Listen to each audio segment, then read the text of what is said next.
Olá, esse é o segundo vídeo da aula sobre fichamento. Vamos lembrar que no primeiro vídeo nós falamos a respeito de palavras e ideias-chave. Nesse segundo vídeo nós vamos falar a respeito da prática do fichamento. Então para isso nós vamos pegar um texto, que é um texto com 5 parágrafos, e vou mostrar como é que se aplica aqueles conceitos de ideias e palavras-chave no processo de identificação das ideias centrais dos parágrafos. Vamos fichar por parágrafo e, por fim, nós vamos fazer um fichamento geral do texto. Preste atenção que esse exercício, ele na verdade é um exercício mesmo. Vocês vão precisar ler o parágrafo comigo, vão identificar as palavras e ideias-chave, mentalmente, dá uma pausa no vídeo e assiste, e depois vocês vão comparar o que vocês identificaram com o resultado que vem a seguir. São 5 parágrafos e, ao final, uma revisão geral desses parágrafos, dentro de um texto único. Na aula anterior, nós vimos a respeito das técnicas de fichamento, que são aqueles recursos que nós utilizamos, focando principalmente na questão de palavras-chave e ideias-chave. Agora vamos ver como é que funciona na prática essa questão das palavras e ideias-chave. Vamos mostrar como é que identificamos e como é que fazemos pequenos resumos que vão produzir o fichamento. A técnica que nós vamos adotar é de trabalhar com parágrafos isolados. Um texto com 5 parágrafos, vamos trabalhar com os parágrafos isoladamente. Fazer uma leitura, identificação de palavra-chave e um pequeno resumo. Isso é um exercício prático e eu vou disponibilizar esse texto para vocês no link do vídeo. Mas o interessante é você fazer isso com todo o texto. Eu estou te dando a técnica, te dei a técnica, estou te passando um exemplo de prática para que isso se torne uma coisa comum para você, porque facilita você produzir o seu material de estudo e a melhor compreensão do que você está trabalhando. Vamos lá então. Lendo, entendendo e fichando. O texto que nós vamos trabalhar é o texto do professor Carlos Longo, que ele discute a questão da EAD no Brasil. EAD sim ou não? Vou fazer uma primeira leitura, que é aquela leitura de contato que a gente faz, ok? Vamos lá então. A educação à distância cresce a passos largos no Brasil. Em 2004, havia 60 mil estudantes matriculados nessa modalidade de ensino. Em 2016, a modalidade disparou e atingiu um total de 1,5 milhão. Mesmo com a crise política e econômica dos últimos anos, dados da ABED mostram que a modalidade à distância foi a única que apresentou o crescimento de matrículas no Brasil e hoje são 1.800.000 alunos. O número de polos cresceu ainda mais. Do fim de 2017 para cá, passou de 6 mil para mais de 15 mil em todo o Brasil. Agora, o que você vai fazer? Faça uma outra leitura desse texto. Nesse momento agora, você vai pausar o vídeo, vai fazer uma leitura do texto, desse parágrafo, e identificar quais são as palavras-chave, ok? Só prossiga o vídeo, depois você identificar as palavras-chave para você poder comparar com a resposta no slide posterior.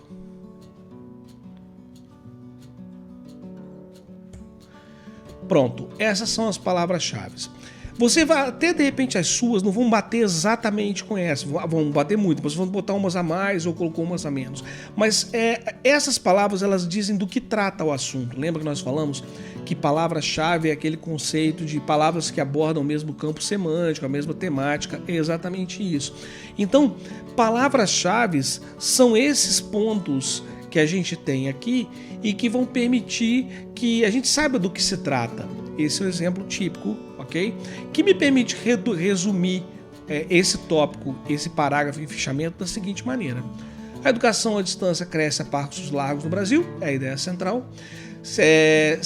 Aqui está com 60 mil alunos em 2004, houve a digitação, e 1,5 milhão em 2016. Hoje, em 2020, temos mais de 1.800.000. E de 2017 para cá, até hoje, foram de 6 para 15 mil polos de educação à distância no Brasil. Aqui você resume. Vamos então para o segundo parágrafo, mantendo a mesma metodologia de exercício. Vamos lá. O segundo parágrafo é: a expansão não só possibilita a modernização e flexibilização do ensino, como leva a educação a um número maior de pessoas em diversas regiões do país. Esse crescimento no número de alunos de AD no ensino superior tem forte poder de transformação social, pois envolve pessoas que dificilmente poderiam cursar o ensino superior presencial. Além disso, por alcançar com maior facilidade diferentes regiões do Brasil, oferece uma oportunidade de qualificação para uma população que vive em cidades menores, o que por si só é muito importante, pois favorece um desenvolvimento mais homogêneo do país. O procedimento aqui é o mesmo. Pausa o seu vídeo agora, faz uma leitura e identifica mentalmente as palavras-chave. Vamos lá?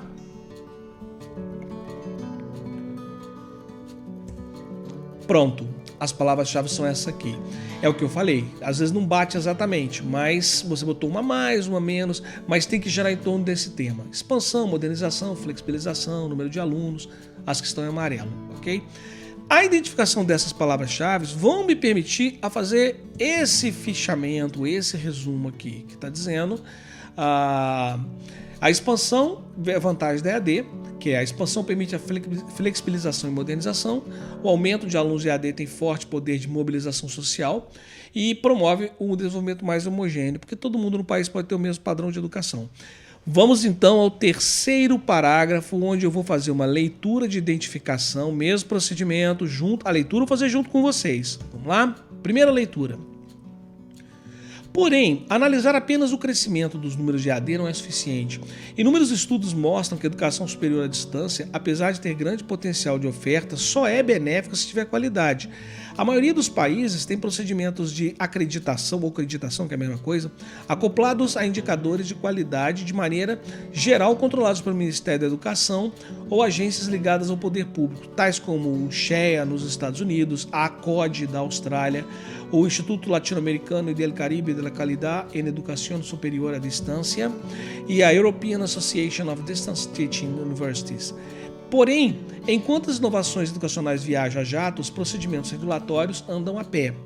Ok? Mesma coisa, pausa e lê isso aí, marcando as palavras-chave desse parágrafo. Pronto, compare sua resposta. São essas aqui. Veja se você tem uma dúvida, para o vídeo, compara as suas respostas, veja se você achou mais ou menos, porque identificar as palavras-chave é muito importante para você saber onde que estão as ideias centrais do tema. Se você está com dificuldade de identificar quais são as palavras-chave, é provável que você não esteja entendendo o parágrafo. Então isso é um problema, tem que fazer outra leitura e outra leitura. Estamos fazendo uma só, mas como você pode parar o vídeo, pausar o vídeo e assistir de novo, faça isso, faça várias leituras até ter certeza que você entendeu quais são as palavras-chave que te permitem fazer o seguinte fichamento desse parágrafo. Crescimento só vale se for com qualidade. A educação deve ter qualidade para ter efeito. Procedimentos de acreditação, manter a qualidade. Inovações e procedimentos de regulação não andam na mesma velocidade. É basicamente isso que esse parágrafo fala, que só vale se tiver qualidade. Vamos então para o quarto parágrafo, mantendo a metodologia de exercício.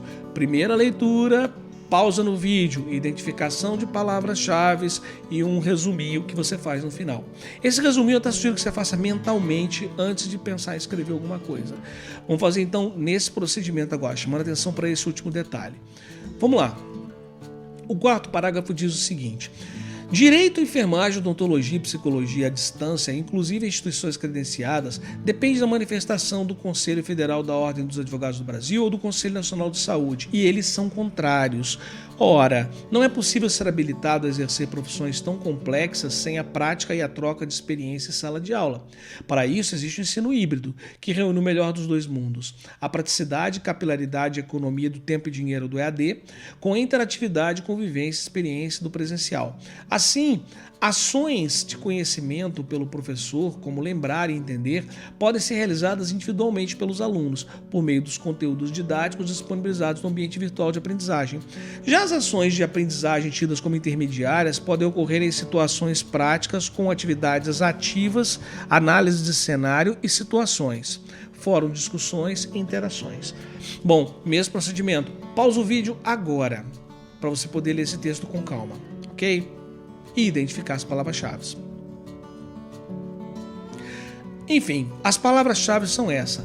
Compara o seu resultado com o resultado que a gente teve aqui. Se você não está identificando as palavras-chave, é aquilo que eu falei, volta e releia. Você pode estar tendo problema na compreensão do seu material. Então, toma cuidado com isso, ok? Vamos lá. O que essas palavras-chave me permitem fazer o seguinte fichamento do parágrafo. Fichamento e resumo, alguns pedem o título seria: alguns cursos pedem uma interação e prática maior. Muitos cursos sofrem resistência de seus conselhos para virar EAD. Algumas profissões precisam de práticas e interações. O ensino híbrido é uma solução, parte presencial, parte EAD. O uso de ambientes virtuais para o processo de aprendizagem. E as ações mais básicas são conteúdos didáticos colocados para o aluno. E as ações intermediárias podem também ser feitas através de discussões e fórum e tudo mais. E vamos então ao próximo parágrafo. Eu estou passando mais rápido, mas você pode pausar o seu vídeo para voltar até você entender o que está sendo colocado aqui, ok? Então vamos prosseguindo. Por outro lado, ações de aprendizagem mais complexas e elaboradas, quer dizer, as práticas, né, devem ser desenvolvidas em sala de aula e em que professores propõem atividades que demandam níveis mais elevados de ações cognitivas. Essas aulas são fundamentais para que os alunos desenvolvam a capacidade de analisar, criticar, planejar e produzir. A educação híbrida precisa não apenas de tecnologia, mas de recursos pedagógicos eficazes e projetos de aula bem estruturados para que o estudante aproveite 100% do aprendizado. No Brasil, o híbrido já é uma realidade e o crescimento não deve parar nos próximos anos. Por isso, a fiscalização da qualidade desses cursos deve ser feita não apenas pelos órgãos de classe, mas por todos nós se quisermos evoluir. Vamos então prosseguir dentro daquela metodologia que nós estamos desenvolvendo, que é o quê? É a gente dar uma pausa no vídeo, no slide agora, pausou e ler com calma. Tenta identificar exatamente quais são as palavras-chave. Aí você identificou as palavras-chave, você vai poder comparar com a próxima palavra que é slide. Vamos lá, dá uma pausa no slide para você identificar as palavras-chave e compara o resultado, ok? Vamos lá. Bom, agora eu vou apresentar para vocês o resultado. As palavras-chave são essa aqui. Aprendizagem, aulas presenciais, professores, ações cognitivas, híbrida, recurso pedagógico. Todas essas aqui são as palavras-chave. Você vai comparar o seu resultado com o resultado que tem aqui. Lembrando que bater 100% não é tão comum. Uma coisinha a mais, uma coisinha a menos. Mas se você não está conseguindo bater pelo menos metade das palavras, é possível que você não esteja entendendo o parágrafo. Então volta e faça uma releitura. Tá bom? E agora vamos passar. A partir daí nós temos o quê? Nós temos o fichamento, o resumo que a gente pode fazer a partir da identificação das palavras-chave, que é: atividades mais complexas ainda pedirão controle presencial. Atividades complexas são presenciais. A educação híbrida reúne o melhor dos dois mundos e todos devem fiscalizar a qualidade dos cursos. É o raciocínio que chega ao professor Carlos Longo ao final do texto. Ok? Eu fiz um fichamento de cada parágrafo, um exercício de ler, identificar e você comparar. Volta e refaz se você tiver dificuldade. E por fim, você vai ver como é que fica o fichamento completo do seu texto. Isso que você está vendo aqui é todo o conteúdo do seu texto, é todo o fichamento desenvolvido que você tem do texto do professor Carlos Longo. Aqui você tem todo o fichamento, tudo que você viu no fluxo, ele está aqui.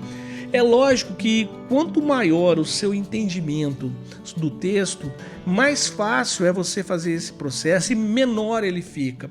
Mas aqui, como foi um exercício de identificar a palavra, fazer o resumo, comparar, fazer um fichamento final, como foi um exercício, eu fiz questão de fazer ele um pouco mais detalhado. Okay? Se tiver alguma dúvida, deixa no comentário, ou então se tiver alguma dúvida pode mandar por e-mail que a gente ajuda, e eu espero que esse vídeo tenha ajudado bastante a compreender um pouco melhor como é que funciona essa estrutura de fichamento dos textos nesse universo de letramento acadêmico. Ok? Um abraço, até mais. É isso aí, espero que tenha ajudado, espero que vocês tenham entendido melhor como é que constitui o trabalho, a prática de fazer essa ferramenta, esse instrumento de grande utilidade, que é o fichamento, que serve para você elaborar uma aula, um seminário, serve para você elaborar o seu próprio texto acadêmico.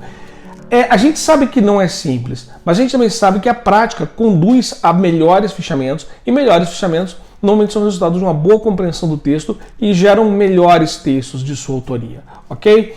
Espero ter ajudado. Se você gostou do vídeo, dá um like no vídeo e compartilha com o colega. E se você tiver uma dúvida, deixa aqui embaixo a sua dúvida que a gente pode tirar. Deixa nos comentários que a gente vai fazer esse trabalho de atender e responder cada uma das dúvidas, ok? Um abraço e até mais.